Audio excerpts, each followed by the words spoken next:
이제 자리에 앉으셔서 시작하도록 하겠습니다. 마지막으로 한 번 더 핸드폰 확인해 주시기 바랍니다.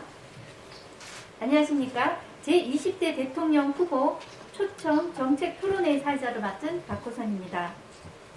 먼저 국기에 대한 경례가 있겠습니다. 모두 자리에 일어나 주시기 바랍니다. 국기에 대한 경례.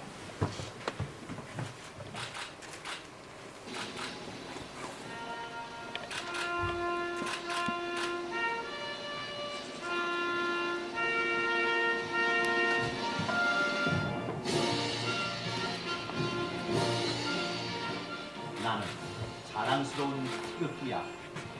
자유롭고 정의로운 대한민국의 무궁한 영광을 위하여 충성을 다할 것을 굳게 다짐합니다.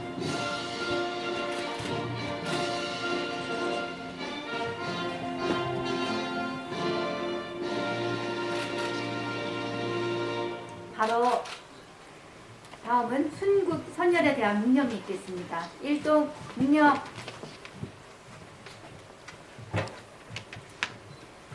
바로 다음은 권혁중 글로벌 뉴스 통신 발행인께서 자리에 앉아주시기 바랍니다. 죄송합니다. 다음은 개회사로 권혁중 글로벌 뉴스 통신 발행인께서 해주시겠습니다.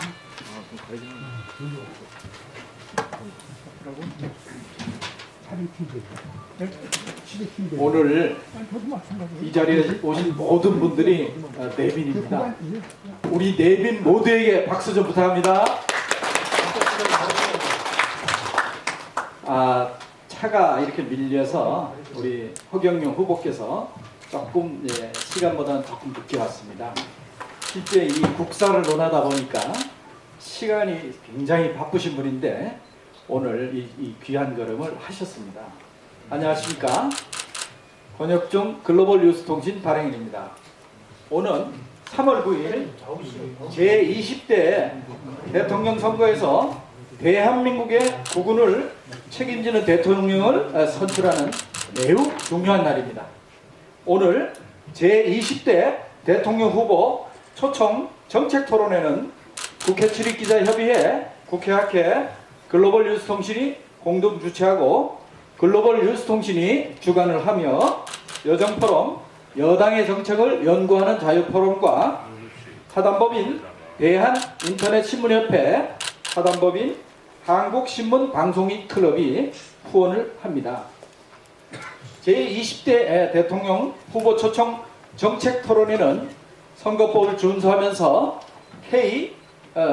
KBS 통신사, 국민의 소리 등이 생방송으로 송출을 하고 있습니다. 특히 귀중한 시간을 할애하여 참석하신 대통령 후보께서는 국민들의 가슴 속에 깊이 이해되는 정책을 전파해 주시는 좋은 시간이 되시기를 기대합니다.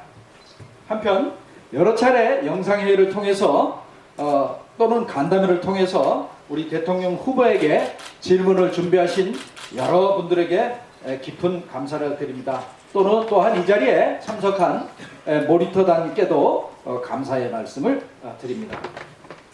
특히 오늘 이 자리에 패널로 참석하신 분들을 제가 인사를 좀 소개해야 되겠는데요. 오늘 좌장을 맡으실 이홍기 사단법인 융합안보연구원 이사장을 소개하겠습니다. 이홍기 이사장은 육군대장 출신이고 현재 육군사관학교 총동창회 회장을 맡고 계십니다. 오늘 좌장을 제가 부탁을 했고요. 그 옆자리에 유구한 경영학 박사를 소개하겠습니다. 유관입니다. 유구한 박사는 금성개전연구소 중소기업의 연구소 소장을 맡고 계십니다. 그 다음에 권은희 박사는 전 국회의원이십니다. 권은희 박사를 소개합니다. 그리고 김태진 박사를 소개합니다. 한반도 미래전략연구소 소장이십니다. 법학 박사기도 합니다. 국가 고위직 공무원을 정년 퇴임하시고 우리 글로벌 뉴스 통신에 이번에 토론회에 참석을 함께 하셨습니다. 그리고 이분은 너무나 유명하신 분이죠. 제가 너무나 존경스러운 분인데 귀한 걸음을 하셨습니다. 배병유 경제통월 회장님을 소개하겠습니다. 배병유 회장님은 정말 아주 훌륭하신 국가의 언론 역할을 아주 충실하게 하신 이렇게 대단하신 분인데 이 자리를 준비를 하기 위해서 몇 달 전부터 제가 가서 요청을 했더니 귀한 시간을 내주셨습니다. 자, 이런 분들과 여기 특히 오신 방청객, 특히 방청객이나 모니터 요원들 제가 선발을 하신 일분에게도 감사의 말씀을 드리겠습니다. 특히 우리 국민의힘 오늘 윤석열 후보가 못 오셨는데 장애인위원회 위원장이신 우리 전준규 소장님, 회장님이라고 표현해야 되는데 휠체어를 타셨으니까 앉은 자리에서 그냥 박수 한번 쳐주시죠. 네. 제가 저분은 오래전부터 이렇게 뵀는데 휠체어를 타고 국회에 여러 차례 오시는 걸 봤는데 조금 전에 이제 오시겠다고 전화가 왔어요. 그래서 장애인 부분에 질문을 한 꼭지라도 해주시면 감사하겠다. 제가 이렇게 한번 모셨습니다.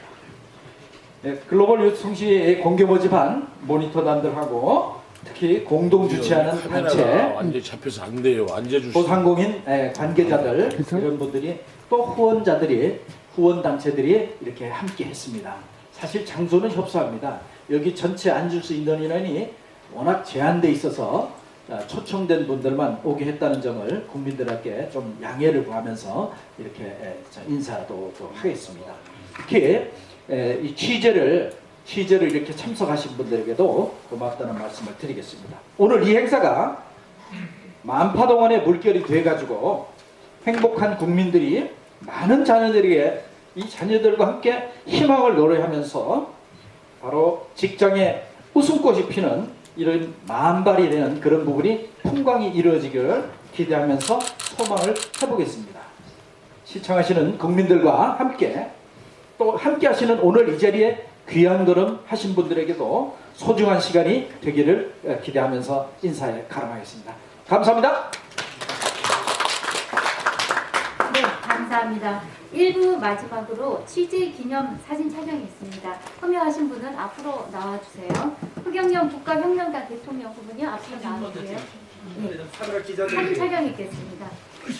근혁준 글로벌 뉴스통신 발행인 배병유 해밭 회장님, 이용기 박사님 앞으로 나와주세요. 근원이 유구한 김풍진 박사님, 신길만 김푸드 교수님 앞으로 나와주세요.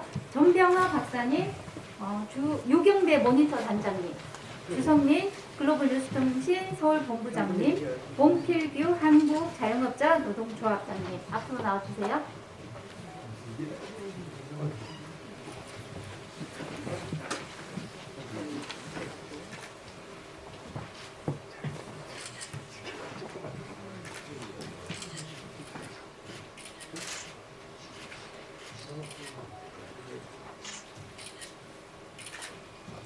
여기 보겠습니다. 여기 보기 하나 둘. 하나 둘. 됐습니까? 네, 1부는 이러고 마치고 바로 2부로 시작되겠습니다. 오늘 초청 정책 토론회의 경과를 말씀드리겠습니다. 글로벌 뉴스통신 국회 출입기자협의회 국회 학회가 주최하고 글로벌 뉴스통신 주관으로 제20대 대통령 후보 초청 정책토론위원회가 구성하였습니다. 위원회는 더불어민주당 이재명, 국민의힘 윤석열, 정의당 심상정, 국민의당 안철수, 국가혁명당 허경영 후보를 초청하였습니다. 따라서 순차적으로 4회에 걸쳐서 초청하는 의사를 전달하고 이메일로 사전에 질문 요지 등은 공문을 발송하였으며 관계자들을 면담하고 유선으로 통화하였습니다. 초청 대상은 중앙선거관리위원회에 예비 후보자 명부에 등록되었고 여론조사기관이 중앙선거여론조사 심의위원회 여론조사 결과 현황에 공표한 자료로서 후보 지지율 3% 이상이거나 공약 선호도 3% 이상인 경우에 하나에 토론회에 참여 의사 여부를 절차에 따라 요청했습니다. 한편 오늘 행사에는 참석하지 못한 후보들이 있습니다. 오늘 초청 토론회는 글로벌 뉴스통신 국회 출입기자협의회 국회 학계가 공동 주최하고 글로벌 뉴스통신 주관으로 사단법인 대한인터넷신문협회, 사단법인 한국신문방송인클럽, 여정포럼이 후원합니다. 생방송인 관계로 1시간 30분간 정책 토론회를 하겠습니다. 유튜브 국민의 소리가 생방송하며 국회 출입기자협의회 회원, 전국 경제인연합회 출입기자 등이 취재하고 있습니다. 제20대 대통령 후보 초청 정책 토론회에 참석하신 후보자들과 패널로 참석하신 5명의 전문가들 그리고 방청석에 함께하신 분들께 감사드립니다. 코로나로 인하여 정부 방역 지침을 준수하고 글로벌 뉴스통신 모니터단, 국가품질명장협회 회장단, 학계, 대한노인회 회장단, 소상공인 자영업자 회장단 등이 방청석에 함께하였습니다. 오늘 토론회 순서에 대한 안내 말씀을 드리겠습니다. 먼저 정책 발표하는 국가혁명당 허경영 후보를 소개하겠습니다.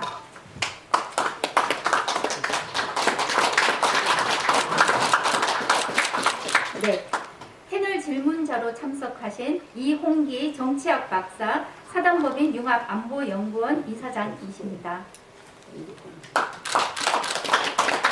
이후부터는 좌장이신 이홍기 박사님에게 마이크를 넘기겠습니다.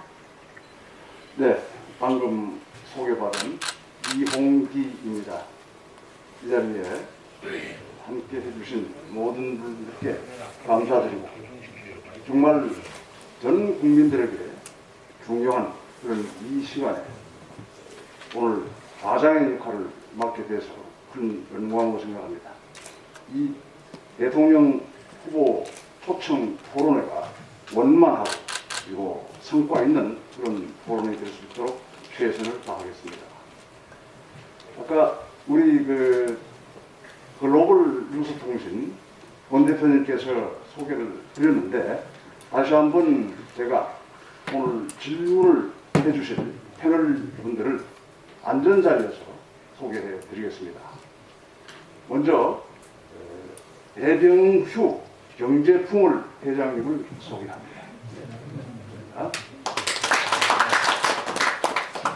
다음은 원은희 전 국회의원님이신데요. 경영학 박사이십니다. 여성 사회분. 다음은 김태진 박사님이신데 한반도 미래 전략 연구소장님으로 계시고요.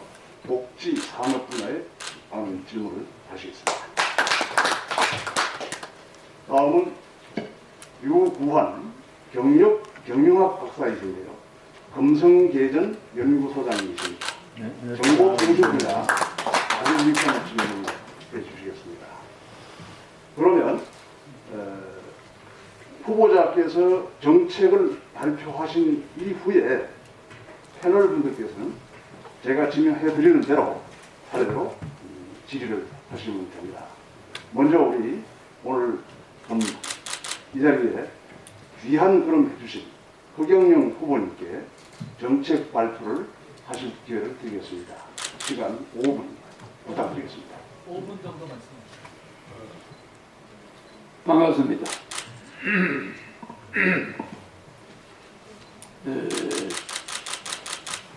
대통령 후보 TV 노출을 여야가 몇천 번 하는 동안에 이렇게 노출을 거의 해주지 않는 그런 후보에게 이렇게 오늘 또 초청을 해주셔서 뭐 이렇게 기자 관계 여러분들과 함께 대선 후보 토론에 임하게 된 것을 다행으로 생각합니다. 어쨌든 사람들이 다른 후보들이 뭐 이렇게 오지 않았지만 저는 그래도 이게 우리가 토론회인데 꼭 이렇게 참석해서 제가 방송에서 밝힐 수 없는 내용들 여러분들이 이 훌륭한 패널 여러분이 묻는 대로 성실하게 답변을 하고 이것이 국민들에게 골고루 전달되기를 바랍니다.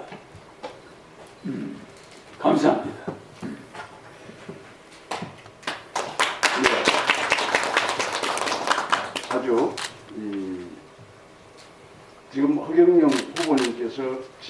계시는 그런 이 정책에 대한 설명을 들을 수 있는 그런 기회를 드렸는데 아마 질문 과정을 통해서 상세한 말씀을 하실 수 있을 것 같습니다. 이 어려운 걸음 이렇게 내주셔서 다시 한번 감사의 말씀을 드리겠습니다. 그럼 바로 토론회로 들어가겠습니다. 간단한 진행 규칙이 있습니다. 시간 사용에 대한 공제인데요. 패널 분들이 각자 2분 이내로 한 가지씩만 먼저 질의를 하시겠습니다. 그러면 후보님께서는 역시 2분 이내로 답을 하시면 됩니다. 그렇게 하고 오늘 패널이 5분인데 저까지 포함해서 5분이 다 끝나고 나면은 패널 분들이 다시 한번 추가 질의를 할 수 있도록 시간을 드리겠습니다. 그때는 1인당 1분씩만 질문하시고 후보님께서는 2분 답변을 하실 수 있도록 시간을 드리겠습니다. 자, 그럼 과연 제가 먼저 안보 분야에 관한 질문을 조금 해드리겠습니다. 북한의 핵 위협은 이제 고도화 단계로 진입했기 때문에 그들이 가지고 있는 핵 무기로 우리 대한민국 그리고 대한민국 국민, 우리 국민들의 생명과 자산을 직접 공격할 수 있는 상황입니다. 그래서 이러한 상황을 중하게 받아들이고 그 전제하에 대책을 세워야 합니다. 간단히 더 말씀을 드리면 그들의 의도를 억제하고 또 그들이 발사한 탄알이 우리 영토에 들어올 수 없도록 차단하고 만약에 그러한 상황이 일어났다면 강한 응징을 하는 대응작전이 그 기본입니다. 이런 능력을 우리는 완전히 갖추어야 하는데 사실은 아직까지 미흡한 부분이 많다는 점은 다 잘 알고 있습니다.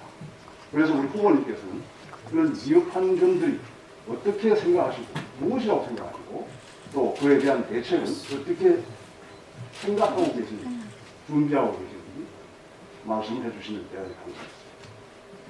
네, 잘 들었습니다. 안보는 국방으로만 국방 능력으로 북한과 우리가 비대칭이기 때문에 북한을 상대한다는 건 불가능합니다. 그렇기 때문에 이런 비대칭 전력을 가진 북한을 우리가 군사적으로 대항하는 것은 어리석은 겁니다. 그래서 적군은 군대는 우리 방위는 경제력으로 방을 해야 됩니다. 칼에는 경제, 핵무기에는 경제. 그러니까 저는 북한의 원산을 시를 베를린 장벽을 만들어서 금강산과 소금강, 미금강, 해금강, 내금강 이런 금강산을 중심으로 있는 원산시를 통째로 빌려서 50년간 홍콩처럼 만들겠다는 거죠. 그래서 세계적인 크루즈들이 거기를 오고 금강산 원산시에 대규모 비행장을 건립해서 전 세계 관광객들이 보려고 해서 북한이 그 세금 수입으로 북한 경제가 날로 발전될 수 있다. 그래서 안보 문제를 경제 문제로 풀어나가야 된다. 그래서 원산을 잘해서 북한이 경제가 좋아지면 다시 청진항을 우리가 개발해 줄 수 있고 나진항을 개발해 줄 수 있고 선봉항을 개발해서 부산에서 블라디보스토크까지 VV 벨트를 경제 특구로 만들었어. 자르비노, 연해주, 하브르보스크, 블라디보스토크 일대를 우리 한반도의 10배 정도 100만 제곱킬로미터 정도를 러시아 정부로부터 100년간 빌렸어.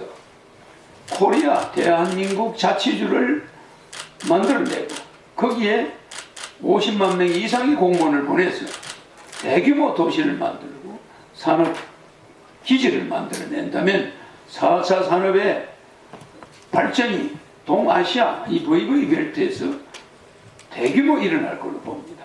그러면 북한은 경제가 우리의 3분의 1 정도 따라올 수 있도록 한 다음에 아시아 연방 통일, 러시아와 유엔 본부를 판문점으로 가지고 오고 아시아 연방 통일 그리고 세계 통일의 수도가 대한민국이 세계 통일의 수도로 바뀔 거라는 걸 저는 확실히 자신이 있습니다.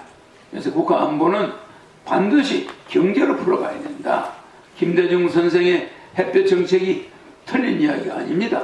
국민들은 거기에 대해서 뭐 말이 많았습니다만은 우리는 건국적으로 북한을 경제, 민간 교류로 나가야지.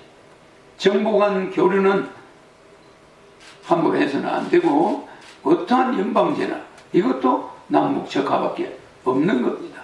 그래서 우리는 북한과 정치적 협상을 이제 더 이상 하지 않고 문화교류, 경제교류, 경제지원 이걸로 북한 해안 도시들을 개발해주고 세계적인 경제가 발전하는 그런 북한을 만들어 줌으로써 우리 남한 인력들의 사우디 진출이나 세계적인 건설 이런 프로젝트 어마어마한 노하우, 소선 기술, 핵 발전소 기술 이런 기술이 북한 각 도시에 적용돼서 북한이 경제적으로 발전할 때 한반도 안보는 평화는 유지된다고 봅니다. 네, 후보님 감사합니다. 아주 명쾌하고 그리고 또 독특한 그런 경제적 안보, 경제 안보에 대한 개념을 내어주셨습니다. 감사합니다. 다음은 이 경제풍월 회장님이신 배병휴 회장님 질문해 주시면 감사하겠습니다. 국가혁명당 허경영 후보님께서 참 다양한 발상으로 획기적인 공약을 제시했다고 저는 보고 있습니다.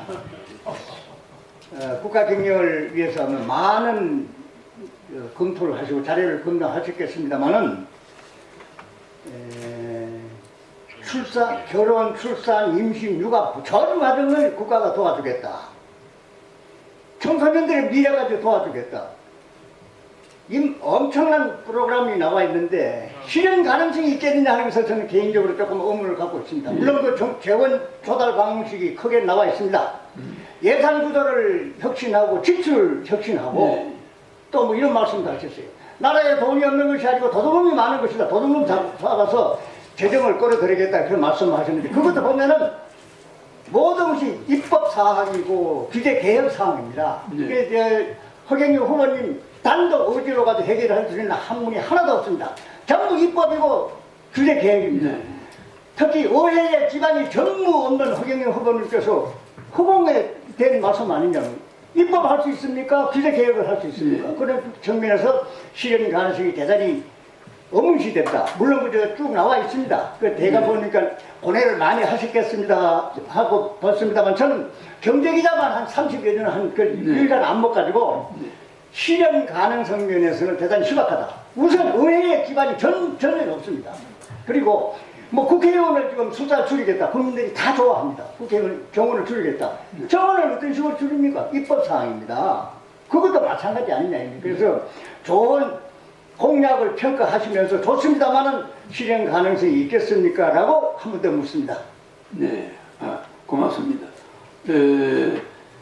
제가 말씀하는 것은 30년 전부터 일관된 공약을 주장했습니다. 국회의원이 없기 때문에 우리가 유엔 사무총장이 미국, 영국, 프랑스, 중국, 러시아의 패권주의자들은 유엔 사무총장을 할 수가 없는 걸 우리가 명심해야 됩니다. 지금 무슨 말이냐면은 여야가 대치된 상황에서 중도적, 실용주의적, 중도적 인물이 나타나서 여야를 중재하고 대통령이 되어서 연립정부 형태의 강요들을 포진한다면 여야가 충분히 의회에서 저의 정책을 논의할 수 있다는 것. 그건 틀림없습니다. 그런데 오히려 국민의힘의 윤석열 후보는 정권 교체라는 그런 말이 틀린 말입니다. 민주당 200명은 바뀌지 않습니다. 대통령만 청와대 들어가서 정권이 교체됩니까? 그 사람들이 내놓는 공약은 한 개도 국회를 통과할 수가 없습니다. 그러나 저는 대통령이 되면은 윤석열, 이재명, 또 안철수, 심상정 이 후보들이 이 대통령이 특별 대통령령으로 명예부통령으로 임명합니다. 그럼 명예부통령이 되고 그들이 받은 표가 30%면 30%의 정부 같은 연립정부를 구성하면서 지분을 줍니다. 그러니까 장관 임명권이 높아집니다. 그래서 저는 실질적으로 제가 받은 표만 행사합니다. 그러면 이재명 후보와 윤석열 후보의 부통령, 이런 여러 부통령들이 협의해서 우리가 국민 배당금을 주자. 월 150만 원 예산을 줄이자. 얼마 줄입니까? 70% 줄이자. 내 대통령 월급 안 받겠다. 내 판공비 400억 내 돈 내놓겠다. 이렇게 내가 공약하지 않습니까? 그러니까 청와대에서 먹는 밥값 내가 내놓겠다. 청와대 관저 사용하는 비용 내가 내놓겠다. 이렇게 해서 모든 대통령 공직자들이 이 판공비를 완전히 줄여야 됩니다. 왜? 국민들은 지금 굶어 죽어가고 있는데 무슨 공무원들은 무슨 철밥통이 아니잖아요. 이러니까 판공비를 거의 줄이고 성인지 예산 32조, 남녀 평등을 위해서 32조가 필요합니까? 그런 거 다 없앱니다. 그래서 여성부도 없어지지만 또 하나 국방비가 50조인데 저출산 해결한다고 1년에 45조를 써요. 이런 예산이 전부 이 문제가 많습니다. 산모에게 1억 60만 원씩 돌아가는 돈인데 산모한테는 돈 주지 않습니다. 누가 해놨습니까? 그래서 옛날에는 어린애 10명에 노인이 하나였는데 지금은 노인 10명에 어린애가 하나입니다. 앞으로 30년 후에 우리나라 대학의 입학생은 없습니다. 그러면 나라가 어떻게 됩니까? 여러분들은 지금 제정신이 아니에요. 여야 국회의원들 지금 제정신 아닙니다. 만약에 연립정부를 했는데도 150만 원 국민 배당금을 통과 안 시켜준다. 그러면 국회의원들 전부 경제비상계엄을 선포해서 정신교육대 보냅니다. 전혀 그런 거 걱정하지 마세요. 오히려 유엔 사무총장이 어떤 사람이 기용되느냐? 전혀 힘이 없고 가장 약소국가. 그것이 중재적 역할을 한다 해서 우리 한반도에 있는 분도 한번 한국 사람도 한번 유엔 사무총장을 했죠.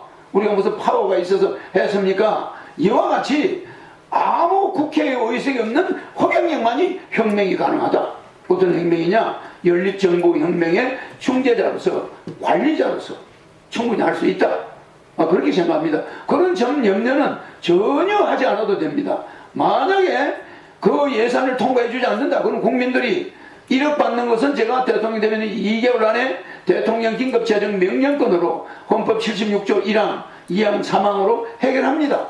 국회 결의를 받을 필요 없죠. 그러나 매월 150만 원 주는 거라든지 결혼하면 3억을 주는 거라든지 노인수당을 매월 70만 원 준다든지 이런 것들은 65세 이상 노인에게 70만 원씩 준다는 거 이런 것들은 국회를 통과해야 됩니다. 이럴 때 국민들이 국회에서 계속 부결이 된다. 국민들이 저보고 저는 국민투표를 적극 실시할 겁니다. 국민투표에서 80% 이상이 국회 정신교육대 보내라. 새로 한 100명 뽑아가지고 이거 좀 통과해다오. 뭐 이러면 할 수 없죠. 그게 바로 혁명입니다. 정치의 혁명입니다. 우리 존경하는 우리 배병유 경제통합 대표님, 제가 그 경제적인 걸 많이 우리 배 회장이 그걸 많이 봤습니다만은 뭐 우리나라 경제계의 원로인데 그런 지나간 사고로는 대한민국 경제 살릴 수 없습니다. 우리는 북쪽으로 나가야 됩니다. 우리는 시베리아로 나가야 되고 몽골로 나가야 됩니다. 네. 네, 감사합니다. 죄송하지만은 오늘 시간이 좀 지연됐거든요, 시작 시간이. 그래서 질의하시는 분이나 또는 답변하신 후보님에 대해서도 과도하게 시간을 초과하신 제가 좀 제동을 보겠습니다. 양해를 해주시기 바랍니다. 정신교육 때 가게 됩니다. 그러니까 너무 상세하게 설명하시면 이제 막 강론까지 다 나와 버리면 자, 다음은 넘어가겠습니다. 이제 우리 권은희 박사님 차례입니다. 네. 우리나라의 지금 가장 큰 문제는 저는 저출산 문제라고 생각합니다. 조금 전에 이제 뭐 저출산 관련하셔도 하셨지만 뭐 1년에 진짜 수십조를 퍼붓고 있습니다. 그런데 실제로 결과는 점점 낮아져서 지금 0.81명 아닙니까? 그런데 코로나가 장기화되면은 25년까지 0.52명으로 추락할 거라고 지금 그 정도 예상도 하고 있습니다. 근데 대부분의 정책이 지원금, 장려금을 주는 겁니다. 저는 여태까지 우리가 해왔던 정책이죠. 이런 정책은 안 된다고 보고 사회 시스템을 남녀가 같이 일과 가정을 양립할 수 있는 그런 제도나 정책이 필요하다고 생각합니다. 거기에 대해서 좀 말씀을 해주세요. 네, 근데 지금 의원님이 말씀하시는 그대로 그런 걱정이 있을 수 있습니다. 그러나 저는 국가 예산이 70% 정도가 이명박 대통령 때 국가 예산이 200조였습니다. 근데 박근혜 때 380조. 이게 예산이 연간 23%씩 불어나더니 문재인 대통령 때 610조입니다. 제가 대통령 되면 임기 5년 동안의 예산이 1000조가 됩니다. 1000조. 국가 예산을 1000조로 봤을 때 70%, 300조만 국가가 써도 이명박 대통령 때 국가 예산 200조가 거기서 40%가 복지 예산입니다. 실제 국가는 얼마 못 썼습니다. 120조 정도 썼어요. 그러면 우리나라 살림이라는 게 150조면 뒤집어 씁니다. 거짓말 하는 게 아닙니다. 여러분들 생각과 제 생각이 다른 거예요. 여러분들 국회의원들 월급 다 받고, 그거 뭐, 다 이거 해외여행 가고, 시의원들, 구의원들 해외여행비까지 주고, 여야 대통령 후보한테 500억씩 주고, 이런 나라는 세계에서 없습니다. 그 국회 예산 결산하는 분들은 뭐 하는 분들입니까? 제 말은 얼마든지 예산은 축소될 수가 있고 옛날에 이명박 대통령이 있을 때 기축 그때로 돌아갈 수가 있습니다. 그래서 우리 국민이 배고픈데 국가는 배 안 고프겠다? 그건 안 됩니다. 저는 대한민국 긴축 재정 시대로 들어갑니다. 그러면서 불필요한 건축은 지방 예산을 집행권을 중앙에서 다 가져옵니다.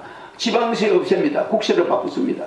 전부 해서 저는 그것을 국가가 예산을 중앙에서 통과를 집행하기 때문에 지방에서 공사를 하나 하는 것도 국가에서 결제를 받아야 됩니다. 살림살이가 달라집니다. 예산 남아납니다. 네, 후보님. 제 질문은요. 예산을 써서 하는 거는 별로 실효성이 지금 없다. 근데 사회 제도를 가지고 네. 우리 지금 의원님이 말씀하는 대로 그런 사회 제도를 자꾸 바꾼다고 그러는데 그게 마침 출산에서 나타나요. 이거 연간 45조를 가지고 저출산을 맨날 시스템을 연구합니다. 그런데 인구는 점점 0.8, 0.7로 내려갑니다. 이 무슨 말씀이냐면은 연구하지 마세요. 절대 연구하지 마시고 산모한테 그냥 주세요. 1억 6천씩. 이게 우리 45조에서 이만큼 지원해 줄 테니 애 낳으세요. 결혼하는데 3억 주고 이렇게 하면은 국민들은 애를 낳습니다. 결혼합니다. 이건 적어도 이게 우리나라 이 지성인들이 보통 중병이 있는 게 아니에요. 고생을 좀 덜 해봐서 그래요. 정말 여러분들 피눈물 나는 생활비에 찌들리고 700만 명이 지금 파산 직전에 가 있고 많은 소상공인들이 영업시간 제한을 받고 어림에 처해 있습니다. 그리고 전부 마이너스 통장이에요. 대부분 2천만 명의 근로자가 월급을 받으면 그날부로 적자입니다. 그냥 하루 만에 다 나가는데 아버지 어머니 핸드폰, 장인 장모 핸드폰 요금, 뭐 아들 딸 핸드폰 요금, 부인 핸드폰 요금, 핸드폰 요금만도 돈이 적게 나가는 게 아닙니다. 뭐 여러 가지를 계산하다 보면은 월급 봉투가 그저 남아나질 않아요. 몇백만 원이. 이런 시점을 과연 국회의원들이 알고 있는지 모르겠어요. 제발 지원은 하고 싶어 하는 게 아닙니다. 국가 예산 줄여서 국가가 쓰나 국민이 쓰나 인플레 안 생깁니다. 절대 다르지 않습니다. 지금 만약에 우리나라 내가 왜 의원님들을 자꾸 정신교육대를 이야기하냐면은 아직까지도 자기 자신들이 무슨 재벌 아들로 생각하고 있어요. 여러분은 재벌 아들이 아닙니다. 국가의 녹을 먹는 자들이 그 혈세 나 세비 반납하겠어. 나 재산이 이 정도 되니까 나 세비 안 받겠어. 나는 그런 사람 아직 한번 본 적이 없습니다. 정말 내가 의원이면은 나 재산이 뭐 한 100억 되니까 나는 세비 안 받아도 돼. 나는 국민을 위해서 이 세비를 반납하겠어. 난 특혜도 반납하겠어. 이런 의원을 내가 본 적이 없습니다. 대한민국 앞으로 이대로 두면은 국회의원 때문에 망할 날이 옵니다. 자,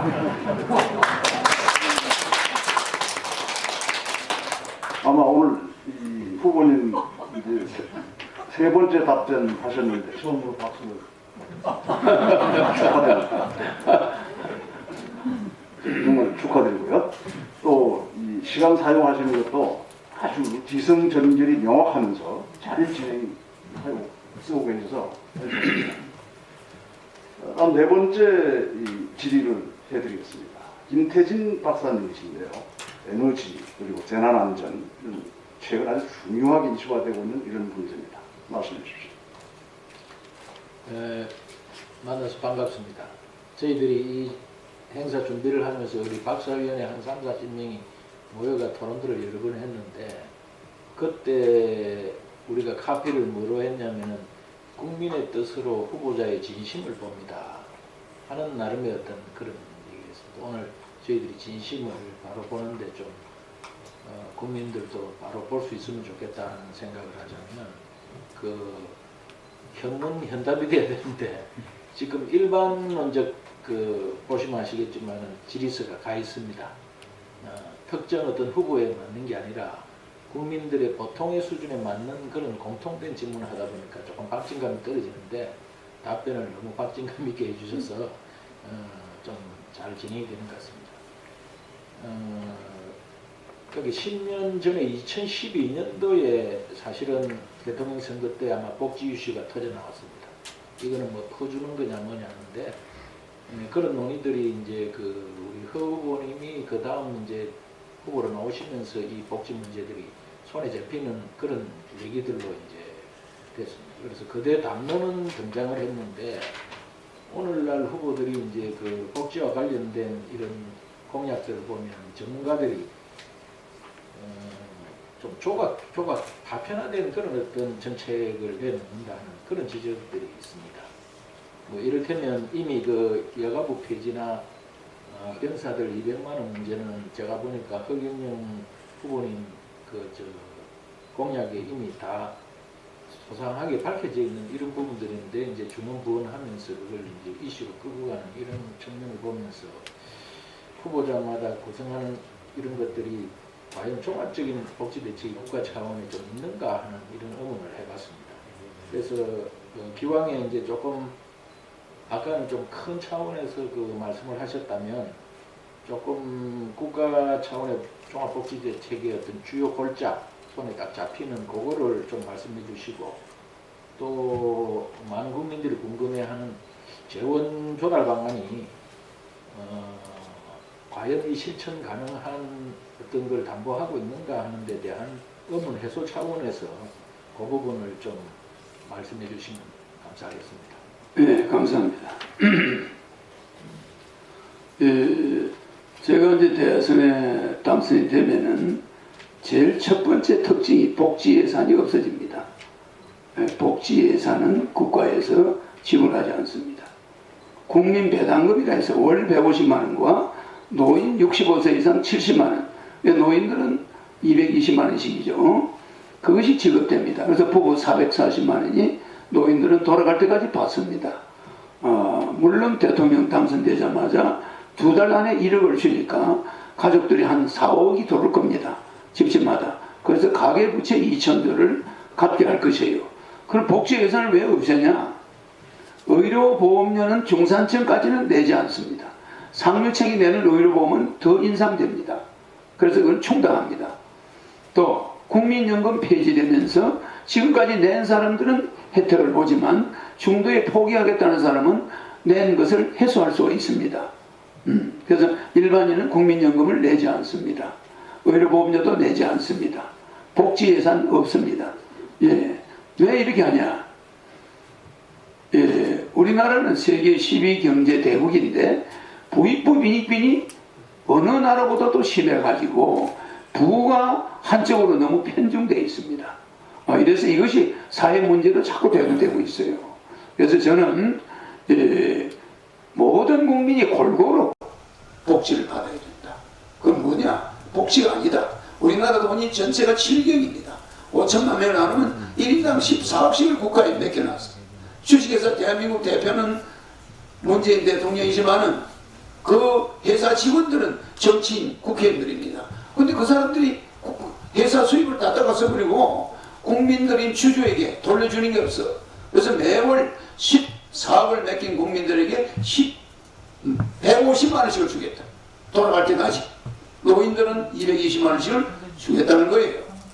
지금 인구를 적혀놨다 보니까 남자 하나, 딸 하나가 그 집에 자식들인데 둘이 결혼을 하면은 장인, 장모까지 4명을 부양합니다. 그러면 남자 하나가 벌써 4명을 요양병원에 넣어놨다 하면 그 병원비가 한 400만 원이 나와요.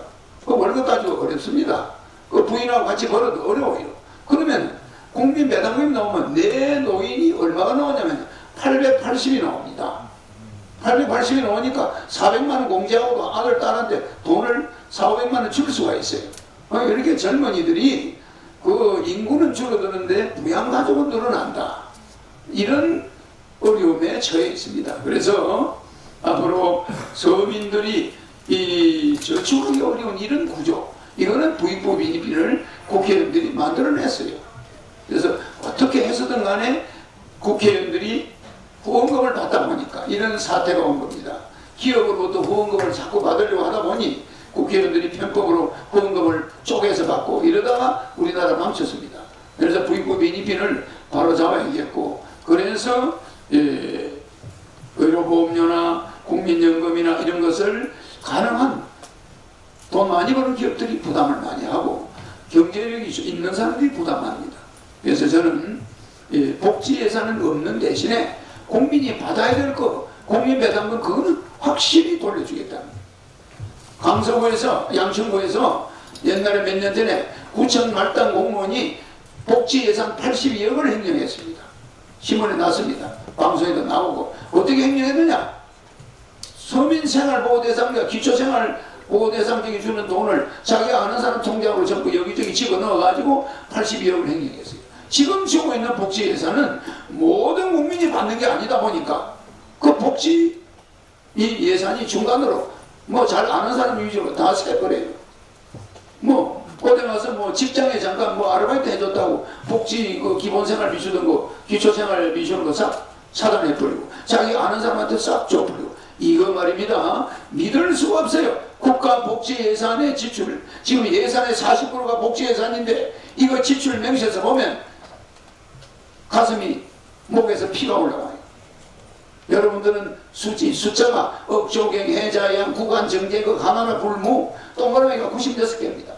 이런 숫자를 인수분해해서 미적분까지 뽑아내는 두뇌를 가진 사람이 우리 국가예산 집행을 보면 이거는 그냥 완전 사기야, 사기. 국민을 아주 우롱하는 것도 분수가 있지. 응? 절대 대한민국 복지예산은 나라 망하는 겁니다. 어떻게 해서 국가예산의 40%가 복지예산으로 새나갑니까? 없앱니다. 없애고 국민 배당으로 통일하고 노인들에게만 복지예산 70만 원. 그건 건국수당입니다. 젊은 사람들에게 복지예산 안 줍니다. 장애인들도 월 150만 원, 장애인 노인들은 220만 원.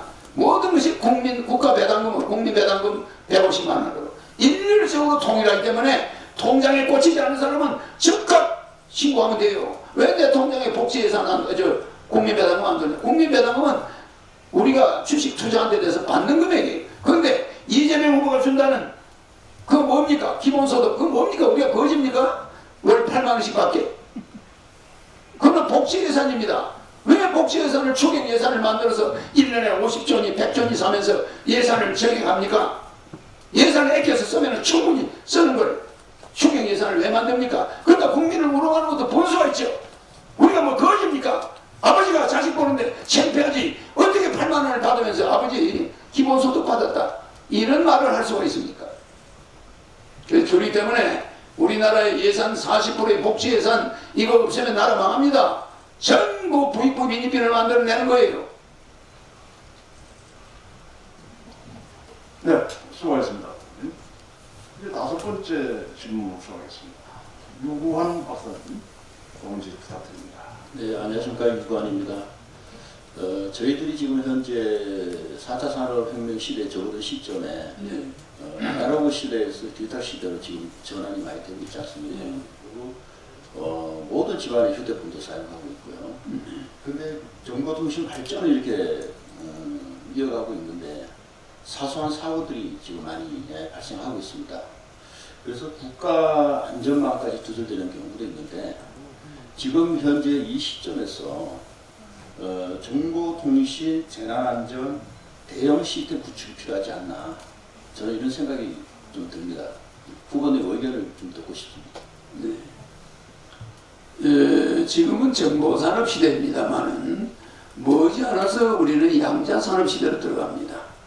양자산업 시대가 되면은 이 정보통신, 정보산업은 어느 나라나 공유하게 됩니다. 뭐 시스템을 지킬 필요도 없고 뭐 전 세계가 공유적으로 들어갑니다. 지금까지는 뭘 개발한답시고 자기 거다 너 거다 하고 특허권을 싸우지만 양자산업 시대로 들어가면은 이런 거는 하나의 해피엔딩이 불가해요. 그래서 앞으로 양자산업 시대를 열기 위해서 4차 산업단지를 러시아에 만들겠다는 거예요. 저는 하버드버스크 연해주에 4차 산업단지를 만들고 양자산업단지를 만듭니다. 여러분들이 생각해가지고는 내가 대통령 되면은 5년 안에 10만 불을 달성합니다. 세계 경제 1위 국가를 만듭니다. 여러분들 말이죠. 15년 동안 뭐 했습니까? 3만 불? 여러분들이 제일 많이 간 데는 커피숍, 식당, 국회의원들이 제일 많이 간 데가 어디입니까? 이거 안 됩니다. 우리는 이제 핵발전소도, 우리 핵기술도 세계 1위, 우리 정보산업도 세계적인 수준입니다. 그러나 이제 이 정보산업은 양자산업의 앞에 맥을 못 서게 돼요. 그 양자산업 다음에는 영성산업 시대가 옵니다. 그럼 우리는 이렇게 발전해 나가야 되는데 이 한민족의 양자산업과 영성산업이 결국 세계인이 따라오게 돼요. 그러다가 우리가 세계 통일을 주도하게 됩니다. 유엔본부도 우리나라 오게 됩니다. 이런 미래를 내다보지 않고 과거나 훑어보면서 권위주의 시대 국회의원들의 행태 용서할 수가 없습니다. 저는 이 우리나라 정보통신의 보안은 이미 중국, 여기서 만들면 그 다음날 중국으로 흘러가버려요. 그 다음날 미국으로 가버려요. 하우서 박사가 복제를 성공하니까 그거 뭐가 문제가 있다. 뭐 논문에 하자 없는 사람이 어디 있나요? 실제 둘리를 복제해서 됐지. 이게 종교에 부딪혀서 우리의 양자산업을 가지 못했던 거예요. 생명산업을 그대로 눌러버린 겁니다. 그 사이에 미국과 일본과 다른 나라들은 생명산업을 해가 우리가 왜 미국, 중국에, 일본에 가서 전기세포 주사를 맞으러 가야 됩니까? 그러니까 우리는 너무 종교에 갇혀가지고 이 생명복제산업에 수많은 인력이 필요한데 한 500만 명의 인력이 지금 그걸 못하게 하면서 놀고 있어요. 이거 우리는 우리 젊은이들의 미래를 우리가 뭐 종교다 이래가지고 그것을 윤리다 뭐 이래가지고 생명복제 기술을 더 이상 확대하지 못해. 왜 화장을 합니까? 앞으로 자기 아들이 죽었다 묘를 써놓으면 생매장 해놓으면 얼마 앞으로 10년 20년 안에는 그 뼈만 가져오면 DNA를 추출해서 아들이 금방 태어나는 거예요. 금방 죽었던 아들이 어머니 앞에 나타날 수 있는 이런 시대가 오고 있습니다. 그래서 우리 조상들의 장명문화 돌아가야 됩니다. 6월만 있으면 1억 년 된 맘모스 빼가지고도 지금 맘모스를 DNA를 가지고 해보려고 하는데 너무 오래돼서 그렇죠. 그러나 우리는 조상들의 뼈를 생매장을 해야 됩니다. 환경 파괴하지 말고 그걸 태울 때 얼마나 많은 매연이 나옵니까? 그러면 그 유골을 나중에 우리가 뽑아서 DNA를 가지고 추출하면 자기 죽은 딸도 살려낼 수 있고 자기 죽은 아들도 바로 태어나는 겁니다. 돌아가신 어머니가 보고 싶다. 가서 유골 파가지고 DNA 가지고 합성해버리면 엄마가 태어나요. 이런 좋은 시대가 앞으로 온다는 거, 양자 산업 시대가 옵니다. 이런 시대를 우리가 주도해 나가야지. 무슨 한다는 짓들이 정말. 그래서 우리는 정보를 지키려고 하지 말고 세계 만방에 우리 정보를 공유하는 시대가 와야 되고 앞으로 정말 양자산업 시대로 우리가 들어가기를 준비해야 됩니다. 우리의 생명산업은 이제 시작이에요. 그리고 우리 원자력 기술도 세계적이기 때문에 우리는 원자력을 세계적으로 수출해야 됩니다. 그렇게 위험하지 않습니다. 가장 환경 친환경적이고 가장 안전한 것이 원자력 발전소입니다. 옛날에 기술이 미진할 때 체르노빌 같은 데가 폭발되고 그 천재지변으로 일본의 발전소가 폭발됐죠. 좀 문제가 생겼지만 원자력은 가장 안전한 에너지원입니다.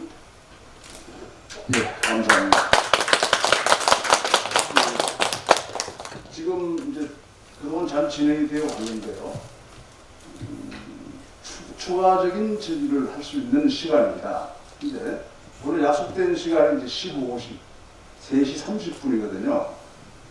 그래서 지금 추가 질의를 1분씩 하시고 하나하나에 대해서 또 2분 정도 답변하시면 15분 정도가 늘어나요. 거기에다가 지금 아까 소상공인들 말씀하시는 내용들을 들으시고 그에 대한 말씀도 또 하셔야 돼요. 그래서 전체적으로 15시 30분이 아니라 16시 정도는 돼야 끝날 것 같습니다. 괜찮으십니까? 예. 자, 패널 후보님 괜찮으십니까? 괜찮습니다. 네. 한 가지 좀 후보님한테 좀 부탁을. 회장님, 이 초만 취재 네? 나중에 지금 하지 마시고 질문을 좀 몇 초만 드릴게요. 지금 하지 마시고. 네, 알았습니다. 자, 그럼 나중에 하세요. 나중에 하세요. 아니 지금 우리 그 배병효 언론인하고 언론분하고 우리 이용기 대장님하고의 매칭되는 그런 내용의 부분입니다. 좀 이따가 이렇게 좀 여기서 이제 지금 패널 분들이 말씀하시는 시간이기 때문에 조금만 기다려주세요. 자, 그럼 우선 우리 패널 5분 중에 이제 추가적으로 질문하셔야 되겠구나. 아니면 첫 번째 하신 질문에 대해서 보충 질의가 필요하신 그런 부분이 있으시면 제가 모시는 순서대로 이렇게 말씀을 해주시면 되겠습니다. 먼저 이 국방 안보 분야는 생략을 하겠습니다. 네. 배병효 회장님 말씀해 주십시오. 예. 제가 1분입니까? 1분? 네, 1분입니다. 네, 허경영 후보님께서 이제 말씀을 들어보니까 국민 배당금 제도가 그냥 단순하게 나온 것이 아니고 상당히 검토하고 연구하고 나왔다는 것을 좀 들었습니다. 그런데 이 배당금 제도 바탕 아이디어는 좋습니다만 이것이 지속적으로 발전할 수 있겠느냐 하는 게 의문입니다. 이하려면 모르겠습니다. 그래서 지속적으로 발전하자면 투자와 생산이 일어나야 되고 정세까지 가야 되잖아요. 세금을 늘리면. 그런데 정치권에서 정세는 금기 아닙니까? 표와 관련되니까. 역시 허경영 후보님께서도 국가혁명을 얘기하시면서도 배당금 제도를 말씀하시면 정세 같은 데는 영 금기로 언급하지 않거든요. 그래서 제가 볼 때는 규제 개혁을 투자와 생산을 늘리고 또 국민에게는 정세까지도 당부를 할 수 있어야지 배당금 제도를 지속적으로 끌어갈 수 있다 이렇게 보는 겁니다. 네. 후보님께서는 어떻게 생각하십니까? 지금 말씀하신 것은 제 말씀을 자세히 우리 배 회장께서 잘 못 들으신 것 같은데요. 국가 예산 문제는 전혀 없습니다. 지금 무슨 말씀이냐면은 세금을 오히려 줄입니다. 그러니까 상속세를 폐지합니다. 정여세도 폐지합니다. 정권거래세도 1억 원 미만은 폐지합니다. 왜 지금 이러냐면 그리고 우리나라 상속세 때문에 우리나라 대기업들이 외국으로 자꾸 넘어가고 있습니다. 그래서 상속세 1년에 다 해봐야 3조 원 미만입니다. 이런 거 폐지합니다. 국가가 피해보는 게 너무 많아요. 그래서 저는 가장 좌파적이면서 가장 우파적인 사람이에요. 그러니까 저보다 극우 세력은 없고 저보다 극자 세력은 존재하지 않습니다. 노인들에게 나라를 이만큼 만들어 놨으니까 65세 이상 노인들이 6.25 사변 이후에 우리나라를 이렇게 세웠으니까 70만 원씩 건국수당을 돌아가실 때까지 주겠다. 이런 사람은 저밖에 없습니다. 그러니까 그거 하나가 복지 예산에 들어 있습니다. 그 외에는 복지 예산은 없습니다. 그리고 하나 제가 말씀하시는데 제가 정신교육대 국회의원들 300명을 보내고 나면은 100명을 뽑아요. 뽑아서 아니 그거 법으로 통과 못하겠습니까? 단 세금을 늘리지 않습니다. 특히 없애는 세금 중에 부동산 양도세 폐지합니다. 중산층까지는 가정주부가 빼빠지게 세금 내고 모아놓은 돈 가지고 집을 샀는데 거기에 투자 행위를 하지 않고 거기서 돈을 벌지 않는 부동산에 세금을 매기니까 부동산 양도세 폐지, 부동산 보유세 폐지. 그렇습니다. 그래서 국민들이 오히려 쓸데없이 자동차 보유세도 폐지됩니다. 기름 넣을 때 세금을 많이 내는데 뭐 때문에 또 보유세를 매깁니까? 그래서 우리는 이렇게 가만 앉아 있는데 세금을 내는 가정주부, 이건 용납할 수 없습니다. 아니 가부가 남편도 없는데 생활할 능력도 없는 사람한테 아니 집 가졌으니까 세금 내라, 주택세 내라, 재산세 내라, 이건 말입니다. 장사하는 사람, 법인은 이렇게 사업자가 있는 사람한테 세금을 걷어야지. 멀쩡한 가정주부들한테 세금을 그 생활비도 없는 사람들한테 걷어들이는 건 우리가 그런 세금을 오히려 줄어들어요. 그러면 우리 회장님이 걱정하시는 거는 저를 제 공약을 또 한번 자세히 보시면 이해하실 겁니다. 뭐 우리 존경하는 회장님은 뭐 우리 세계적으로 알려진 분이시고 또 뭐 이렇게 참 날카로우신 분이시고 항상 우리 국민들이 깨닫게 해주셔서 저는 뭐 경제풍을 잡지도 오래 본 사람입니다.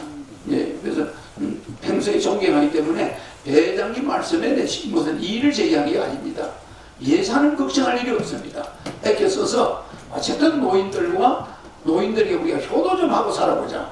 국민배당만 받아가지고 어머니 아버지 요양병원에 넣으라고 몇 달씩 요양병원비 못 주는 사람들 우리가 부모한테 좀 효도 좀 할 수 있게 해보자. 이런 것이 제 공약의 핵심입니다. 네, 감사합니다. 아까 권원희 박사님, 네. 제가 아직 중간에 그 보충 지적하고 하셨는데 아마 좀 더 여쭤보신 네. 말씀이 계신 것 같아요. 우리 후보님 얘기 들어보니까 아주 독특한 그 발상, 아이디어 이런 게 많아서 여기도 뭐 재밌는 답이 나올 것 같은데요. 어쨌든 지속적으로 배당금을 주고 뭘 하더라도 국가가 국민에게 돈을 주려면 돈을 벌어야 됩니다. 그래서 지금 우리는 우리나라의 주요 수출로 돈을 벌고 있습니다. 전자, 기계, 화학이죠. 근데 이게 30년 이상 이걸로 먹고 살았어요. 그러면 앞으로 이제 10년 뒤에 저는 지도자는 미래를 준비해야 되는 사람이라고 생각합니다. 그럼 앞으로 10년 뒤에 우리는 뭐를 먹고 살아야 되고 그거를 하기 위해서는 인재를 어떻게 키워야 되는가, 여기에 대해서 우리 후보님의 생각을 들어주세요. 우리 의원님 말씀이 지당한 말씀입니다. 저는 30년 전에 저출산을 막기 위해서 결혼하면 1억 주겠다고 했다가 엄청나게 사기꾼이라는 소리를 들었어요. 30년 동안 들었습니다. 왜? 앞으로 1958년 개띠가 베이비붐 세대인데 이 78년 20년마다 베이비붐이 와야 되는데 78년 베이비붐이 없었어요. 98년 베이비붐이 없었어요. 2018년 베이비붐이 없었어요.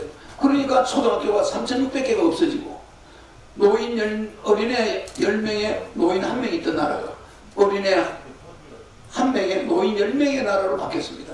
이래도 정신을 못 차리고 저출산 정책을 펴지 않았어요. 우리나라가. 그러면서 예비군 훈련 가면은 정관수술을 해가지고 애를 못 낳게 했어요. 엄청나게 정관수술 받은 남자들이 많았습니다. 미래를 내다보지 못하는 거예요. 내가 그걸 반대했죠. 나는 이미 30년 전에 우리나라가 2020년쯤 되면 세계적인 저출산 1위가 될 거다 했는데 정확히 했어요. 그리고 또 하나, 저는 지금 세금을 2년 동안에, 이 코로나 전국에 2년 동안에 74억 8,200만 원의 종합소득세 법인세를 냈습니다. 제가 세금을 그렇게 많이 내는 사람이에요. 그건 어떤 재벌 수준이 세금을 냅니다. 코로나가 아니었으면 한 500억 냈을 거예요. 종합소득세 한 500억 냈을 겁니다. 저는 돈 버는 기술이 많은 사람이고 대한민국이 3만 불로 15년 동안 일해 있는 거 지금 여러분은 잠자고 있는 사람들이에요. 눈 뜨고 있는 게 아니고 눈 감고 있습니다. 대한민국 국회의원들 정신 차리셔야 됩니다. 내가 뭐 이런 말 하니까 나는 조폭이 아닙니다. 가만히 있지 않습니다. 저는 대한민국 국회의원들 말입니다. 우리 경제 3반불 시대 지금까지 그대로 15년 동안 끌고 가고 있어요. 저는요 대통령이 되면 5년 안에 10만 불 세계 1위 경제 대국으로 만들 자신이 있어요. 양자산업 이야기했죠. 그 다음에 영성산업 이야기했죠. 여러분은 지금 생명산업을 불길 걸어가지고 황우석 교수가 다른 나라 가서 돈 벌어주고 있어요. 여러분들 뭐하는 사람들입니까? 종교 내세워서 많은 청년들을 실업자 만들어 놓고 생명산을 못하게 하고 윤리를 앞세워가지고 그냥 우리나라 절단냈습니다. 한두 가지가 아닙니다. 돈 벌 수 있는 거요? 지금 삼성이 삼성바이오 산업을 시작했죠. 머지않아 생명산업이 일어나면서 양자산업이 붐을 탑니다. 그걸 내가 주도하겠다는 거예요. 양자산업을. 그 다음에 영선산업을 주도해서 제가 혼자 종업 없이 강의만 해서 2년에 약 80억의 세금을 냈습니다. 종합소득세. 제 혼자 종업은 한 명 없습니다. 제 혼자서 강의해가지고 74억 8,200만 원의 종합소득세와 법인세를 냈습니다. 법인은 말이 법인이지 제 혼자입니다. 주주는. 그 세금 많이 냈잖아요. 만약에 코로나가 아니었으면 저는 500억 정도 세금을 종합소득세를 냈을 겁니다. 그럼 종업원 없는 사람이 어떻게 혼자서 저렇게 세금을 많이 내냐? 그게 기술이에요. 굴뚝 없습니다. 공장 없습니다. 대한민국 산이 좋은 게 많아요. 저 골짜기마다 돈다발이 더 붙어 있어요. 그거 다 몰리고 있습니다. 여러분, 논밭만 우리 돈 버는 거 아닙니다. 산골짜기도 왜 미국 사람들이 저 인도에 티베트에 가서 명상하고 앉아 있습니까? 돈 써가면서. 우리나라 같은 금수강산이 어디 있습니까? 골짜기마다 물이 나오고 골짜기마다 좋잖아요. 우리는 생명산업 얼마든지 돈 벌 수 있는 기회를 만들 수 있는데 내가 여러분들 보면 참 어지럽습니다. 경제 대한민국을 임기 5년 안에 세계 1위 경제대국을 못 만들어 내 대통령 사퇴할게요.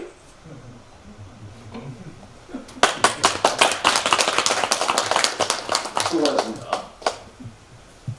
그 후보님께서 아까 1세션 할 때에 비해서 두 번째 세션에 들어오시니까 이 음성이 굉장히 부드러워지셨어요. 그래가지고 처음에는 아주 강하게 훈련을 받는 기분이었는데 지금은 이제 후보님 공약을 차분히 이해할 수 있는 그런 상황이 된 것 같습니다. 제가 위트가 많습니다. 아마 제 따라 오늘 코미디도 없을 겁니다. 이제 김태진 박사님 저는 최근에 그 물류창고라든가 평택 화재, 아파트 붕괴 등 이런 그 사고가 많이 일어나지 않습니까? 그런데 이제 국가 재난에 대한 범정부적인 안전망 구축이라든가 체계적인 관리 구축이 필요하지 않나 싶습니다. 그런 대안이 계신 건지 듣고 싶습니다. 지금 39층짜리 아파트가 그냥 25층으로 무너져 내렸습니다. 39% 나가던 사람들이 25%로 내려가고 내가 아마 프로테이지가 올라갈 가능성이 있다는 뜻이겠죠. 하나의 뭐 예시를 해주는 겁니다. 우리나라 정치가 이렇습니다. 말은 39층까지 39% 지지를 받는 자들이 있는데 이 사람들 25%로 무너져야 돼요. 문제 있습니다. 문제 있어요. 지금 여러분들 우리나라 경제를 이끌어가는 주체들 지금 제정신 아닙니다. 나라에 돈이 없는 게 아니라 도둑놈들만 덕실거려요. 거짓말 아닙니다. 내가 30년 전에 한 말입니다. 그리고 우리나라 인구 절벽된다. 빨리 출산 정책 세워야 된다. 결혼하면 1억 주자. 애 낳으면 3천만 원 주자. 그게 30년 전에 제 공약입니다. 그래서 요새 그렇게 됐는데 호미로 막을 걸 가래로 지금 못 막고 있습니다. 그래서 여러분들은 지금 우리 국가가 정신 차리고 있는 허경영 대통령 한 사람이면 우리나라 살립니다. 더도 필요 없습니다. 더도 필요 없습니다. 여러분들 눈을 쳐다보면 전부 혼이 나가 있어요. 혼이 다 빠져 있습니다. 그래서 나를 똑바로 보지는 못해요. 저는 불타고 있습니다. 대한민국 젊은이들 데리고 저 시베리아로, 저 중국으로 나가서 세계 통일을 해낼 겁니다. 거기에 이의가 있는 사람은 용서하지 않습니다. 여기까지 세션 2개를 좀 아주 원만하게 잘 진행을 해왔습니다. 그래서 우리 패널 분들은 질의를 이것으로 정리를 할 것 같습니다. 플로어에 계신 분들 중에서 앉아서 먼저 손을 먼저 드시면 제가 진행을 해드리겠습니다. 그래서 잠깐만 기다리세요. 예. 국회 출입 대기사로 있는 김영호 대기사입니다. 네, 마이크. 1분 드리겠습니다. 네, 마이크. 저는 그 마이크 마이크를.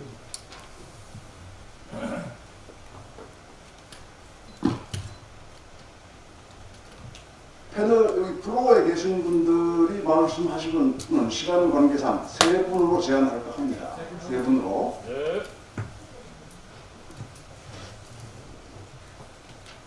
예, 저는 그 국정원의 출기자를 오래 하고 그 북한을 20여 차례 다녀와서 북한의 UN 산하기구의 WFP의 식량 배분 감독관으로 북한에 가서 일했던 있습니다. 그리고 저는 그 경실련이라는 시민운동의 창립자 중에 한 사람입니다. 그래서 지금 우리 사회의 병폐에 대한 근본적인 치유가 되지 않고는 새로운 시대를 열을 수 있는 그런 점이 아니고 일반인들이 정치에 어떤 일을 해달라 어떤 조건을 달면 후보일 때는 해줄 것 같은 알았다 이렇게 하죠. 근데 현실에 그 자리에 여기 짧게 하겠습니다. 지금 가장 초점을 맞춰드리고 싶은 것은 그 우리가 그 2022년도에 예산이 600조가 넘지 않습니까? 그거를 지금 대통령 당선되면 대통령권이 할 수 없는 내용입니다. 긴급 재정명령권에 의해서 예산 600조 넘는 예산권을 동결하고서 아까 말씀한 복지나 국방이나 이런 거를 우선순위도 갖고 3분의 1 정도면 집행이 가능합니다. 긴급 재정명령권에 의해서 그건 대통령만의 권한이 있는 거죠. 알고 있습니다. 네, 그래서 그 부분을 헌법 76조이라는. 그러니까 그 부분을 좀 더 폭넓게 확인해서 국민들한테 공감대를 이루어주게 하고 지금 현재의 부동산의 가장 근본적인 치유의 목표 기득권자의 향유 내지 독점입니다. 그 내용이 뭐냐면 수도권의 Y시의 시장 같은 사람은 자기 부인을 통해서 아파트 30채를 갖고 있습니다.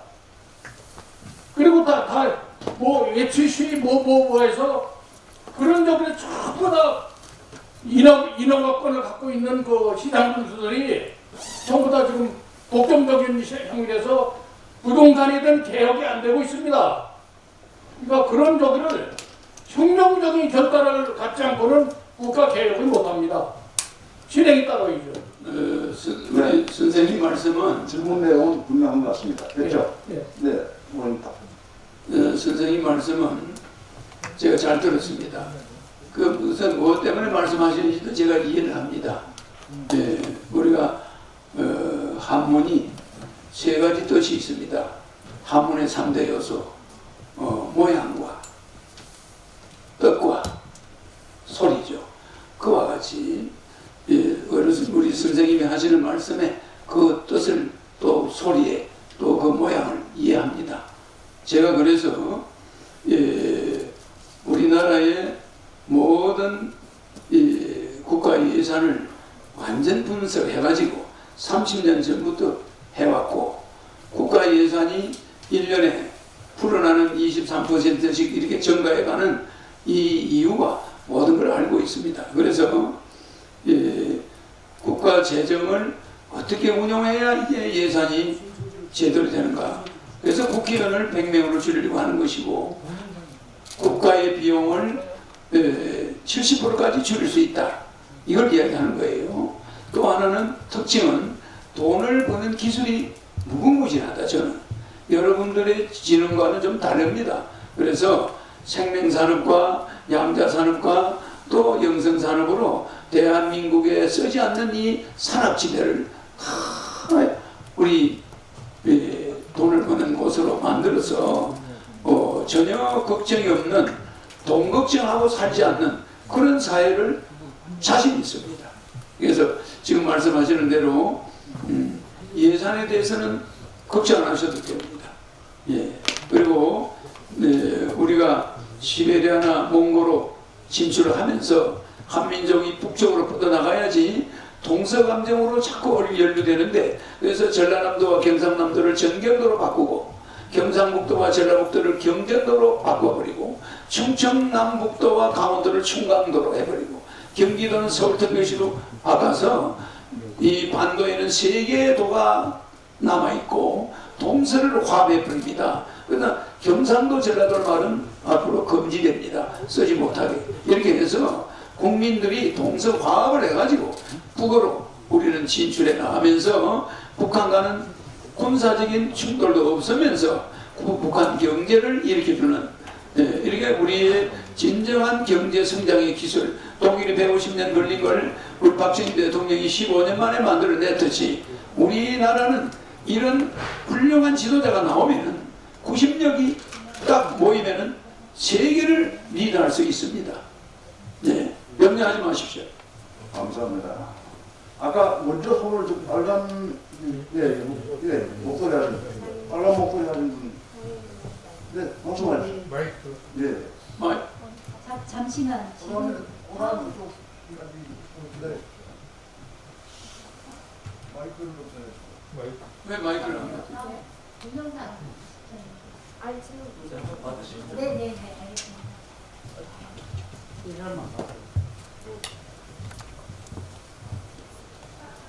예, 말씀 잘 들었습니다. 네. 저는 이제 장애인 당사자니까요. 네. 우리 허영명 후보님 공약 중에 네. 장애인이 UNA 발표한 10분의 1, 10명 중에 1명이고, 예. 국내에도 등록 장애인만 250만 명이 넘는데, 예. 그러니까 장애인들에 대한 단순하게 무슨 지원해주는 그런 차원이 아니고, 장애인들 우리 사회에서 옳게 구성으로 당당하게 살아갈 수 있는 그런 정책이 혹시 무엇인지 이런 말씀해 주시면 감사하겠습니다. 예, 저는 우리 국민 5천만 명은 잠정적인 장애인입니다. 갑자기 교통사고 나서 어느 날 갑자기 멀쩡한 사람이 불구자가 되어버려요. 그래서 장애인을 보는 눈이 달라져야 됩니다. 그래서 우리 5천만 잠정적인 장애인들, 이분들도 자기가 언제 장애인이 될지 모르기 때문에 장애인에 대해서는 특별한 우리가 돈도 돈이지만 국민배당금을 주고 노인이 되면 220씩 주고 부부 440이 나오니까 장애인들 생활은 지장 없지만 장애인의 보행권이나 또 시설물, 장애인들을 위한 안전 보행권, 장애인들이 구조를 요청할 때는 누구나 옆에서 장애인들을 적시 케어할 수 있도록 이런 국민교육이 절실히 필요하고, 또 장애인들의 피난처, 우리 어떤 위험이 발생했을 때는 장애인을 먼저 보호하는 교육이 필요합니다. 근데 우리 젊은 학생들에게 이런 교육이 아직 잘 돼 있지 않아요. 제가 되면은 아주 선진국 장애인 복지 전체가 이루어질 겁니다. 그렇게 알고 계시면 될 겁니다. 고맙습니다. 자, 그럼 감사합니다. 이 두 분이 같이 손을 들었어요. 여기 한 분, 이 한 분인데 각자 30초씩 간단하게 이쪽이 먼저 저쪽은 그렇게 해주십시오. 후보님 감사합니다. 예. 저는 전통무예를 전담하고 있는 무예신문의 윤종상 기자입니다. 예. 네, 우리 후보님께서는 그 전통무예 무한한 애정을 가지시고 있고, 예. 그 전통무예 천리까지 입으시면서 예. 전통무예인들의 무예 정신을 일깨우시는 그 마음에 너무 감동을 받았습니다. 예. 또 무예인의 표 450만 명의 표가 많이 갈 겁니다. 네, 그래서 첫째, 우리 450만 명의 무예인들이 영원인데 지금 서울이나 경주 지역에 무예회관 하나도 없어요. 네, 무예인의 무예정신이 살아야 국가가 사는 입장에서 없는데 앞으로 그런 면에서 정책을 어떻게 하실 건가? 네. 한마디. 네. 잘 들었습니다. 잘 들었습니다. 네. 예. 한 분은 무예. 네, 우리는 어떻게 보면 화랑도에서부터 우리는 참 무예를 우리가 조선시대는 무관을 너무 무시하고 문관 위주의 정치를 하다가 뭐 이런 대한민국 우리나라가 바뀌었지만 그 무예인들에 대해서 우리 앞으로 공부하는 학생들이 이 중고등학교 한 과목만 시험을 보게 해서 이제는 대학 들어갈 때 수능 시험이 없어지니까 굉장히 달라집니다. 그래서 오히려 대학에 들어가는 조건으로 단점이 있는 게 가장 유리합니다. 즉 태권도 1단, 합기도 1단, 뭐 유도가 1단이라든지 이렇게 스포츠에서 단점을 소지한 자는 서울대학 들어가는데 최우선입니다. 그래서 모든 학부모들이 애들의 과외에서 이제 좀 벗어나서 애들을 각 무술 도장으로 보내야 됩니다. 이러다 보면은 무예하는 분들이 지금 생활이 어려워요. 그러나 사무실 임대해가지고 도장 만들어 놓으면은 수많은 대학생, 고등학생들이 단점을 따로 들어갈 겁니다. 그 무예 얼마냐? 무술이 몇 단이냐? 여기에 따라서 치열한 경쟁에서 가산점을 주니까 이렇게 젊은이들이 너무 운동을 안 해가지고 고등학생이 고혈압, 당뇨병 뭐 이런 시대가 왔어요. 그래서 저는 무예인들을 존경합니다. 무예인들이 생활이 나아지려면 무예인들을 찾아오는 학생들이 있어요. 그것서 무예인들의 정신을 가르쳐줘야 우리가 조선시대 때 의병이 달리 의병입니까? 무술을 하던 사람들이에요. 말하자면 뭐 선비들은 다 도망가고 무예인들만 모여가지고 의병을 했습니다. 그래서 우리가 의병을 해서 뭐 우리나라가 그때 구해주기도 했죠. 일본군하고 싸웠는데 이 무예인들을 예우를 반드시 제가 해드리도록 하겠습니다. 대통령이 되면 무예회관도 서울에다 지어드리겠습니다. 여러분이 원하는 자리에 지어드리겠습니다.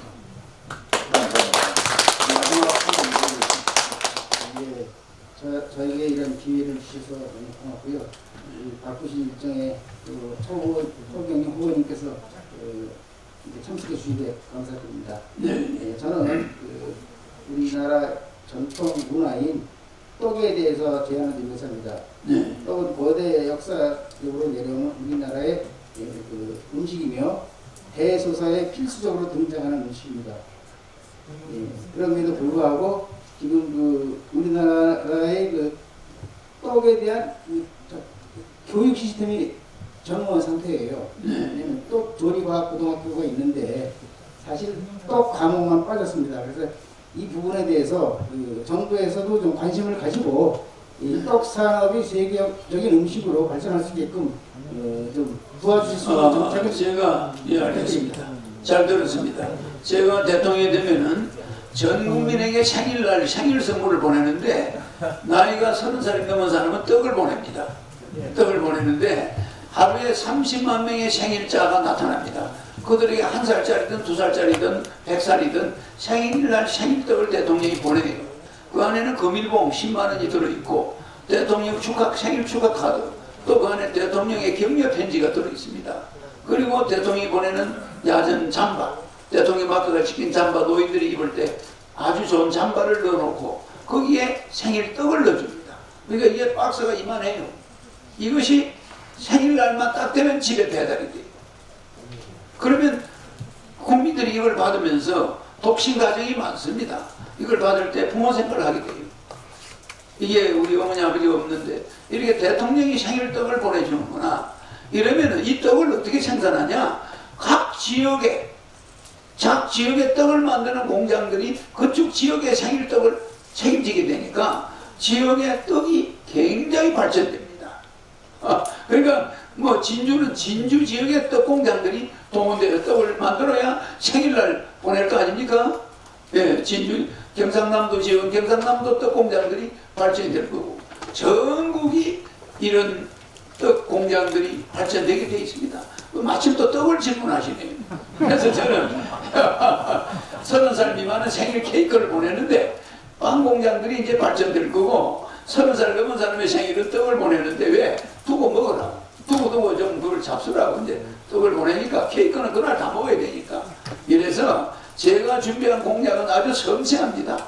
그래서 대통령이 국민의 생일을 챙겨주지 않는다면 피를 나는 사람이 아니에요. 적어도 대통령이라면은 그 가난한 국민들, 고시방에 들어앉아 한 평짜리 들어앉아가지고 고생하는 청년, 입사시험에 맨날 떨어지는 청년한테 대통령이 생일떡을 딱 보내고 거기에 격려 편지를 딱 써놓으면 젊은 청년이 애국심이 생깁니다. 눈물 흘립니다. 이런 대통령을 나는 본 적이 없습니다. 네. 다음은 글로벌 뉴스통신에서 선정한 20대 대통령 후보 초청 정책 토론회 모니터 단인 자영업자, 소상공인 등의 생업 현장의 목소리를 영상으로 보시겠습니다. 네. 동영상을 감상하시겠습니다. 저 어떻게 해요?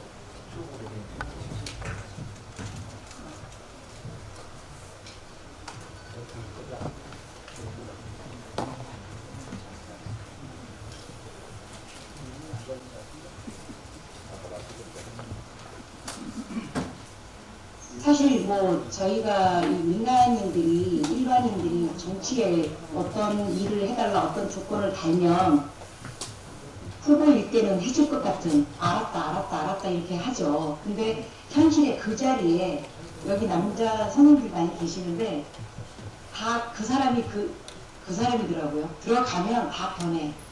그래서 저희가 어떤 공약 자체를 사실 이제 믿을 수 없게 됐잖아요. 많이 신뢰는 떨어졌고 정치인들한테 저희도 또 이제 환멸을 좀 많이 느끼고 있는 시대이기 때문에 국민을 위한 생각을 한 번쯤은 해봤으면 좋겠다는 생각을 참 많이 하는데 40%의 반대가 있어도 진정한 국민을 위한 일이라면 60%가 찬성을 하고 원하는 일이라면 밀고 나갈 수 있는 리더십도 좀 우리 소상공인들을 위한 대기업 마냥으로처럼 전사적 리스크 관리하는 그 로드맵을 하나 만들어 주셨으면 좋을 것 같아요. 예를 들어서 지금 새로운 마케팅을 해야 되는데 그 마케팅에 대한 부분을 들어가서 본인이 어떠한 능력이 있는지를 스스로 파악할 수 있는 그런 로드맵을 만들어주고 노사에게 직원 관리에 대한 부분도 마찬가지입니다. 경영을 할 수 있는 로드맵을 제안을 해줌으로 인해서 실질적 소상공인들이 사업을 해 나갈 수 있도록 하기 위한 특별한 전사적 리스크 관리에 대한 제안을 해드리고 싶습니다. 우리 국민들이 수돗물을 직접 마시는 비율은 OECD 국가들의 평균 51%에 한참 밑도는 5% 수준에 머물고 있는 실정입니다. 수돗물의 품질은 세계적 수준이고 물값도 엄청 낮은 편인데도 불구하고 정작 우리 국민들의 수돗물 직접 음용률은 외국에 비해 10분의 1도 채 안 된다는 것은 매우 심각한 문제라고 할 것입니다. 환경부에 연락하셔서 대대적으로 수돗물 직접 마시기 캠페인을 전개하도록 독려를 하실 의향이 있으신지를 여쭙고자 합니다. 2030의 젊은 청년들에 위해서 정책과 전략을 많이 해주시면 좋겠고요. 정말 우리 2030이 많이 지금 부동산 그쪽으로도 많이 바라고 있습니다.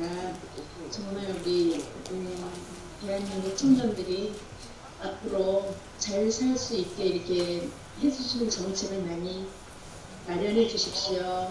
이 저출산 문제를 해결할 수 있는 의지가 있는지가 굉장히 의문스럽더라고요.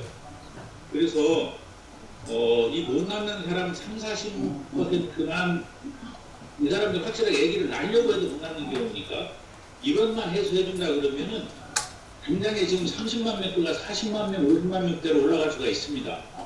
그래서 이런 거를 좀 이번 대통령을 출마하는 후보자들한테 이런 방법도 있고 이건 제가 30년 동안 연구해서 결과물을 내는 거거든요.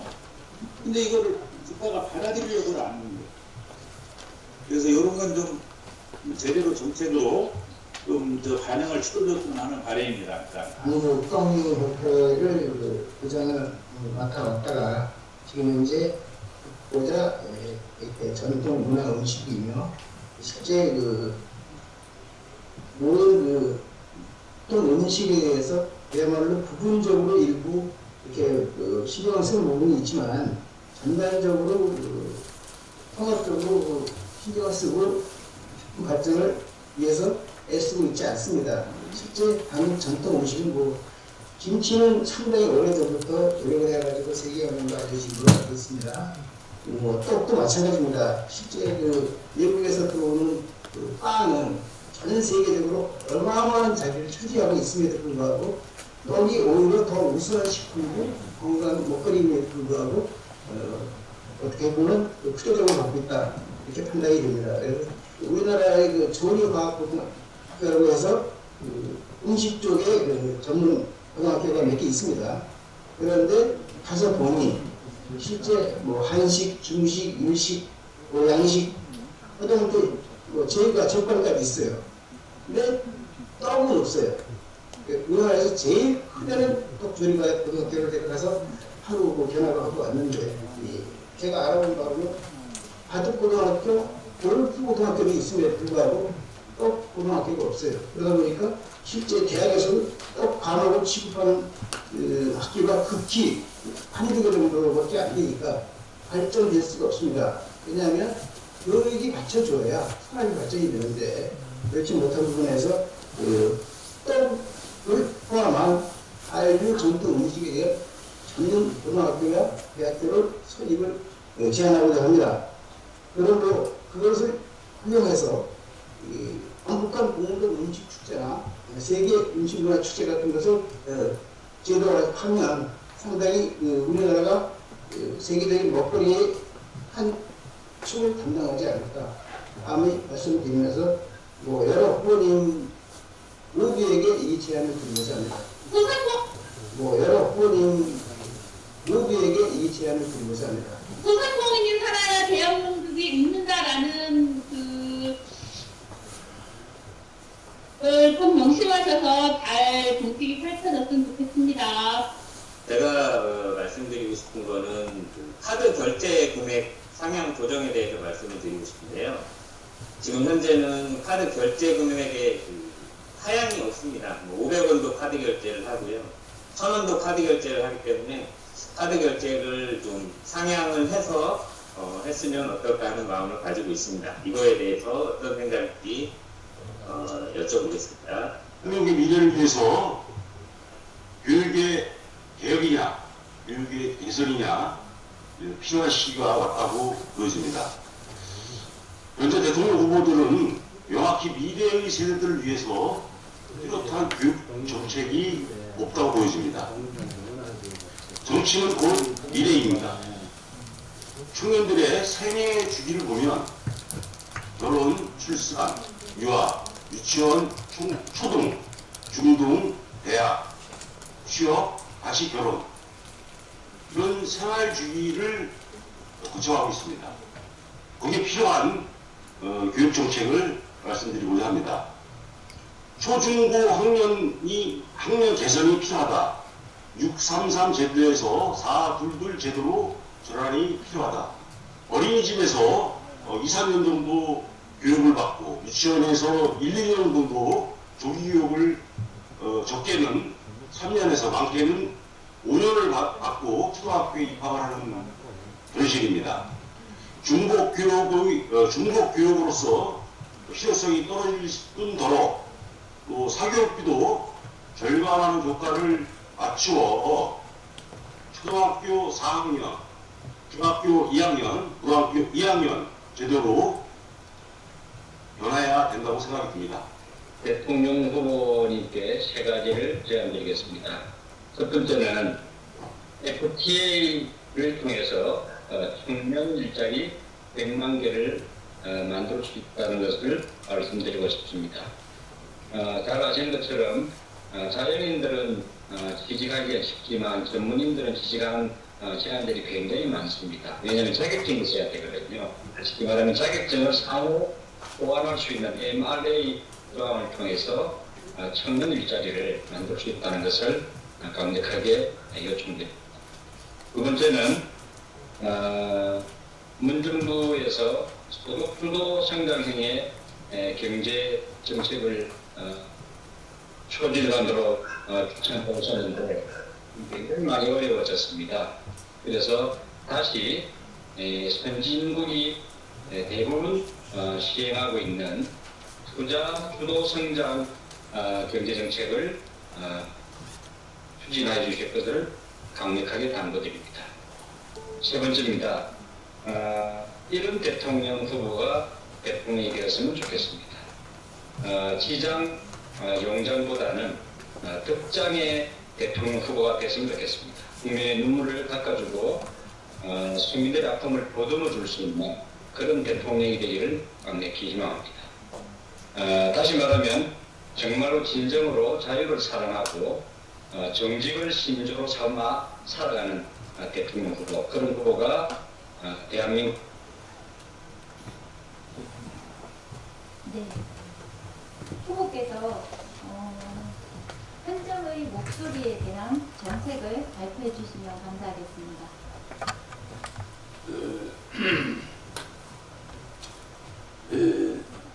먹거리 산업, 떡에 대해서는 제가 이야기했고, 국가적으로 우리 전통 조상들의 떡이 또 우리 건강에도 좋고, 또 바쁜 현대인들이 또 빵 대신과 빵과 겸해서 앞으로 식사를 하면서 떡이 빵에 안 맞는 사람은 떡으로 생활할 수 있는 아주 개발해서 떡을 빵처럼 많이 개발해서 보급하도록 하겠습니다. 그리고 여러 가지 다른 분들의 말씀 전부 다 제가 그 앞에 말한 내용과 일치하니까 나머지는 특별히 설명하도록 하고, 제가 홍준표 대통령 후보가 됐다거나 또 이낙연 후보가 됐으면 제가 좀 토론할 맛이 나는데, 지금 여야 대선 후보는 영 제가 별로 상대가 되는 것 같지가 않아요. 그래서 그냥 맨날 마누라 서로 상대방의 가정 파괴하는 게 주특기인 것 같아. 나는 여성들을 그렇게 비하해가지고 대통령 해가지고 뭐 하려고 하는지 모르겠어요. 남의 아내를 비방해가면서 대통령이 된다. 그는 미국이나 선진국 사람들은 생각도 못하는 일입니다. 여성을 그렇게 비하하면은 그 후보가 그 상대방 후보 진영에 막 nem식이 국회의원 출신들인데, 그 선대위원들이 상대 후보의 아내를 그렇게 비방할 수가 있습니까? 대통령 안 하면 안 했지. 나는 여야 후보 비난한 적이 없고, 특히 여야 후보의 아내에 대해서 그렇게 비난해서 가정을 파괴하면 어쩌자는 겁니까? 완벽한 아내가 있습니까? 그렇잖아요. 우리 옛날에는 6.25 사변 때는 서울대에도 부산에 있었는데 졸업 증명서도 없이 들어갔어요. 그냥 나 어느 학교 나왔습니다. 그래 들어가. 서울대 들어간 사람도 있어요. 옛날에는 서류 같은 거 위조, 그 위조라고 하지도 않았어요. 그냥 대충 써서 들어가고 그랬습니다. 그런 걸 가지고 너무 혐의를 지르다 보면서 남의 아내에 대해서 대통령 후보의 아내를 그렇게 능멸할 수가 있습니까? 앞으로 선대위 관계자들, 나는 지금 이재명 후보 아주 좋게 보고 있고, 윤석열 후보 좋게 보는데, 그분들이 정책이 없어요. 내 거 가지고 한 거, 그거 말고 별로, 그분들하고 토론하면 내가 내보고 토론하는 게 낫지. 그렇잖아요. 그렇지만 윤석열 후보보다는 나는 홍준표 후보가 됐으면 좀 그 사람 말 잘하니까 한번 대화를 해보고 싶었는데, 영 대선이 재미가 없어져 버렸어요. 그래서 이낙연 후보, 홍준표 후보 흠결이 없습니다. 근데 지금 오히려 여야 대선 후보는 오리무중이에요. 왜 그런 일이 자꾸 벌어지는지 알 수가 없고, 이제는 무당까지 동원되고, 아니 무속인을 그렇게 무시해도 됩니까? 아니 무속인하고 악수하면 안 돼요? 무속인이 후보를 끌어안으면 안 돼요? 우리는 애초에 샤머니즘, 무속 국가였습니다. 모든 무용이 무속에서 나온 거예요. 모든 문화가 무속에서 발전이 됐는데, 아니 무속인을 대화를 한다고 또 그 부인을 또 거기다 꺼넣고 후보를 비방하고, 나는 여야 후보의 문제점은 그렇게 크게 보지 않아요. 그분이 대통령을 해서 우리나라를 살 수 있느냐, 이게 우리가 보고자 하는 거지.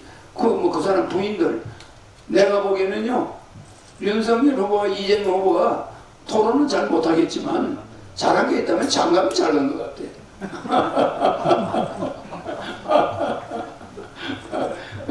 우리가 웃자고 하는 말이지만, 하여튼 두 후보가 나와 마주치지 않은 게 나는 다행으로 생각합니다. 왜? 내 몸 약간 가지고 설치는 사람들한테 뭐 그거 대화해봐야 뭐 할 게 있겠습니까? 그래서 이번 대선은 그야말로 한심한 선거다.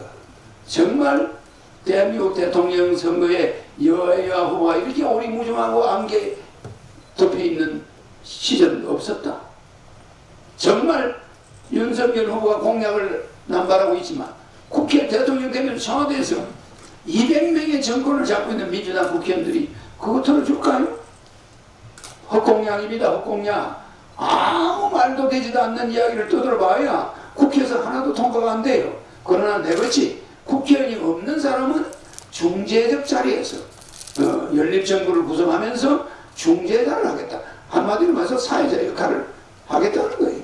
그래서 싸우지 않고 여야 후보를 아주 부드럽게 돈 걱정 없는 세상, 부모에게 효도하는 세상, 행복한 세상, 웃으면 서로 마주보고 웃을 수 있는 그런 세상, 서로 비방하지 않는 세상을 만들어 드리겠습니다.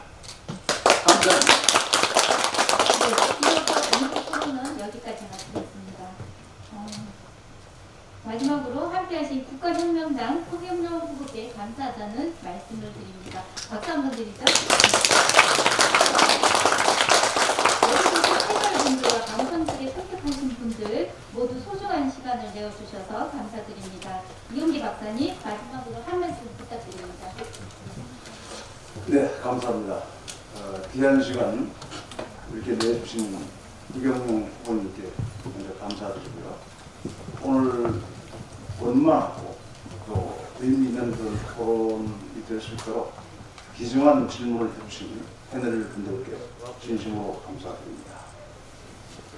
프로에 계신 분들까지도 결정적으로 질문해 주셨고 그 외에 함께 해주신 분들도 많은 관심을 보여주셔서 정말 감사드리는데요. 시간 관계상 더 많은 질문의 여건을 만들어드리지 못해서 저는 죄송합니다. 다 통틀어서 이렇게 아주 멋진 그리고 아름다운 토론의 장을 만들어주시고 또 이번 대선 때 우리 국민들께서 잘 선택할 수 있는 그런 길을 열어주신 권혁중 대표님께 감사드리겠습니다. 제가 박수를 한번 청하겠습니다. 네, 오늘 행사에 협조해주신 관계자 여러분들과 다음 청석에 함께하신 모든 분들께 감사드립니다. 오늘 여기까지 하겠습니다.